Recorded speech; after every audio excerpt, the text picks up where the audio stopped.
Curso de supervivencia ortodoxa.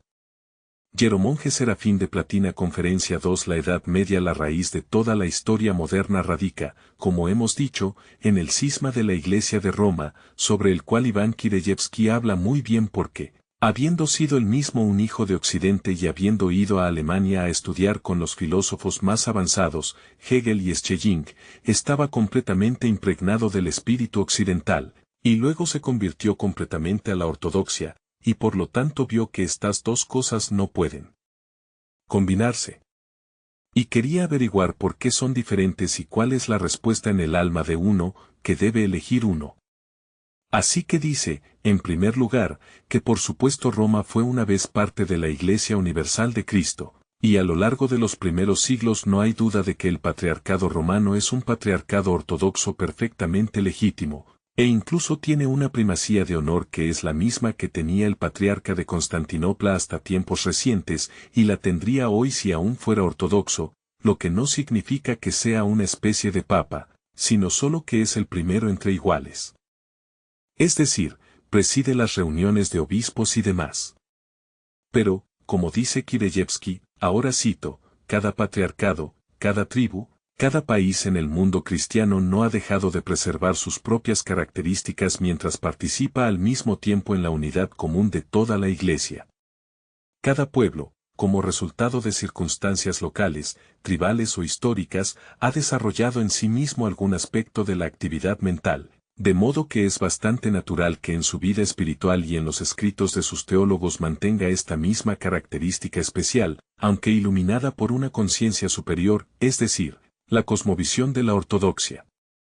Así, los escritores teológicos de las tierras sirias dirigen su atención principalmente, parece, a la vida contemplativa interior, desvinculada de este mundo. Los teólogos romanos, por otro lado, se ocupaban especialmente de los aspectos de la actividad práctica y la conexión lógica de los conceptos. Pero los escritores espirituales de la Bizancio iluminada, más que los otros, estaban interesados en la relación del cristianismo con las ciencias separadas que florecían a su alrededor, y al principio hicieron guerra contra él, pero luego se sometieron a él. Y ahora habla en particular de Occidente. Parece que la característica distintiva de la mente romana es precisamente una convicción de que el racionalismo exterior pesa más que la esencia interior de las cosas.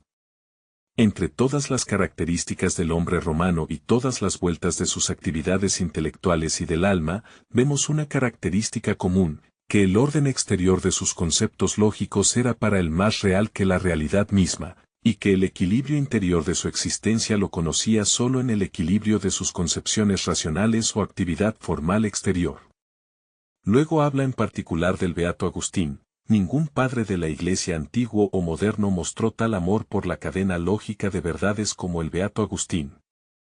Ciertos de sus trabajos son, por así decirlo, una sola cadena de hierro de silogismos, inseparablemente unidos eslabón a eslabón.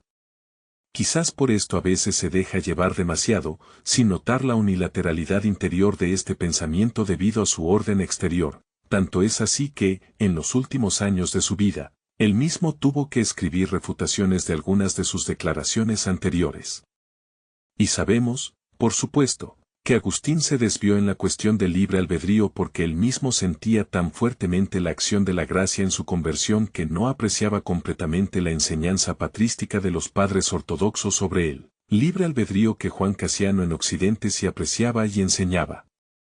Nuevamente, Kireyevsky dice, dado que el apego especial de la mente romana a la cadena exterior de conceptos no estaba exento de peligro para los teólogos romanos, incluso cuando la Iglesia romana todavía era una parte viva de la Iglesia ecuménica, cuando la conciencia común de todo el mundo ortodoxo restringía cada característica especial en un equilibrio legítimo, es comprensible que después de que Roma se separó de la Iglesia ortodoxa, este rasgo particular se volviera decisivo y dominante en la calidad de las enseñanzas de los teólogos romanos. Puede incluso ser que este apego a la racionalidad, esta inclinación excesiva hacia el pensamiento exterior de conceptos, fuera una de las principales razones de la misma caída de Roma. En cualquier caso, el pretexto para la caída no está sujeto a duda. La Iglesia latina añadió un dogma al símbolo original de la fe, el credo. Una adición que era contraria a la antigua tradición en la conciencia común de la Iglesia y fue justificada únicamente por las deducciones lógicas de los teólogos occidentales. Y nuevamente dice, nos queda bastante claro porque los teólogos occidentales con todo su escrupuloso rigor lógico no podían ver la unidad de la Iglesia de otra manera que no fuera a través de la unidad exterior del episcopado. Fin de la cita de él.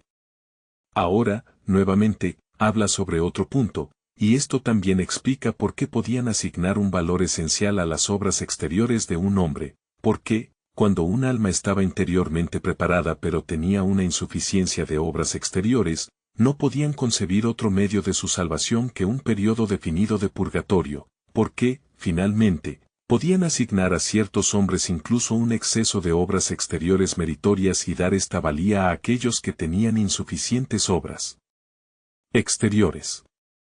Esto significa todo el sistema latino de indulgencias y las obras supererogatorias de los santos, de las cuales hay un tesoro completo de buenas obras, que se suman como en un banco, y cuando tienen demasiadas para su salvación, las derraman y el Papa las distribuye a otras personas, de una manera muy legalista. Cuando Roma se separó de la Iglesia ecuménica, el cristianismo de Occidente recibió en sí mismo el embrión de ese principio que era la característica común de todo el desarrollo greco-pagano, el principio del racionalismo.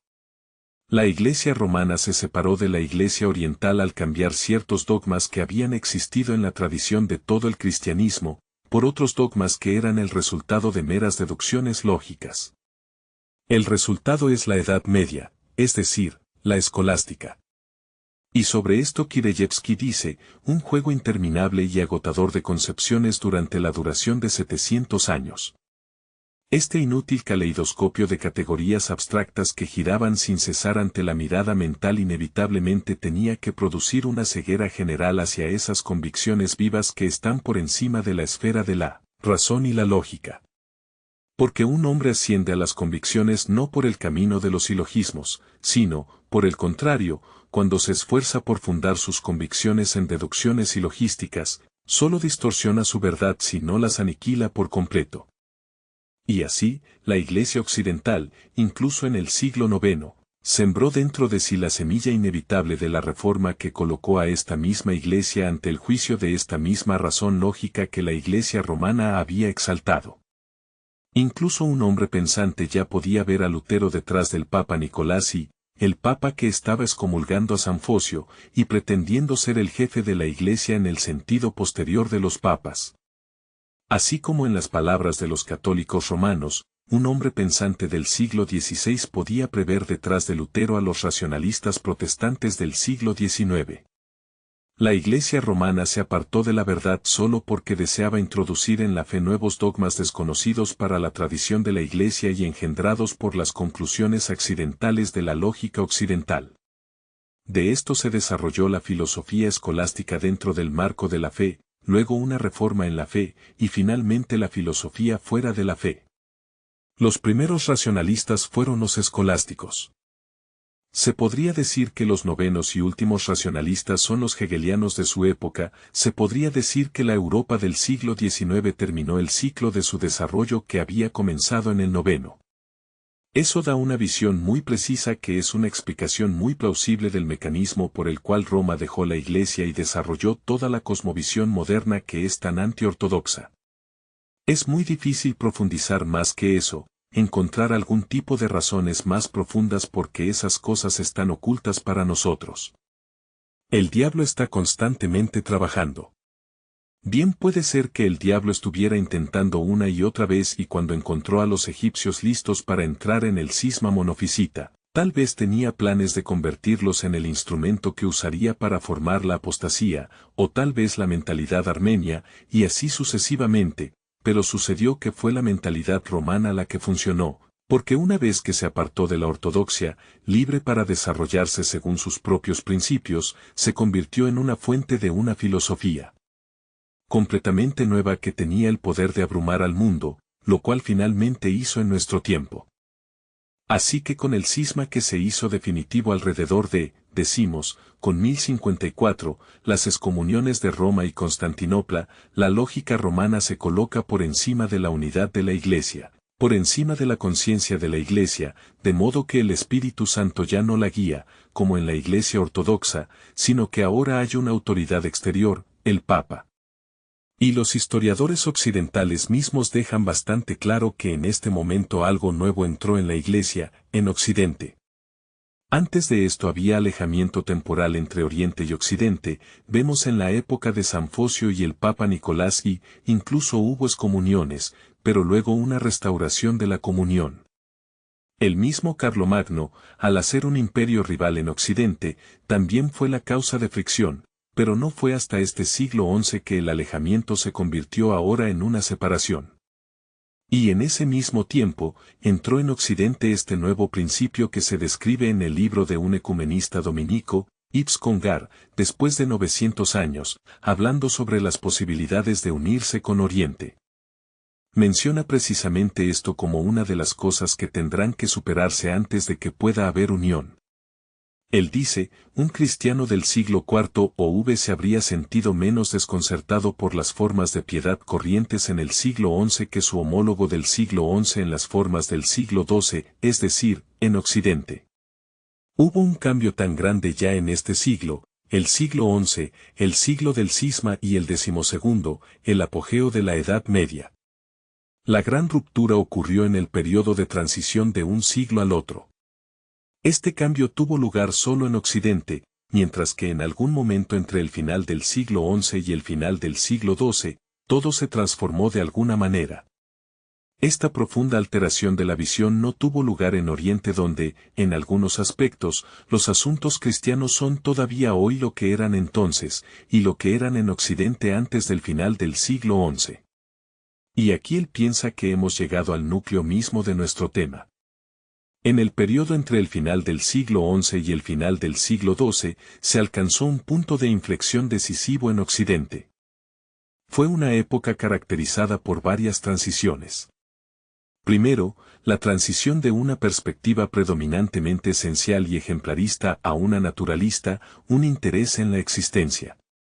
Esta es una transición de un universo de causalidad ejemplar, en el que las expresiones de pensamiento o de acto reciben su verdad del modelo trascendente que las cosas materiales imitan, a un universo de causalidad eficiente en el que la mente busca la verdad en las cosas y en sus formulaciones empíricas.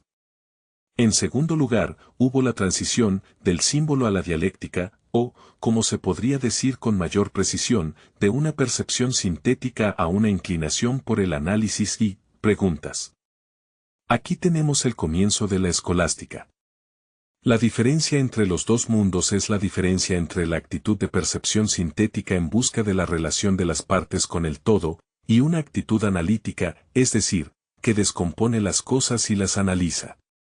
Básicamente, dice, ¿no fue contra esta actitud analítica de los católicos que la filosofía religiosa eslavófila dirigió su crítica al catolicismo en el siglo XIX? Y aquí se refiere precisamente a Joniakov y Kireyevsky.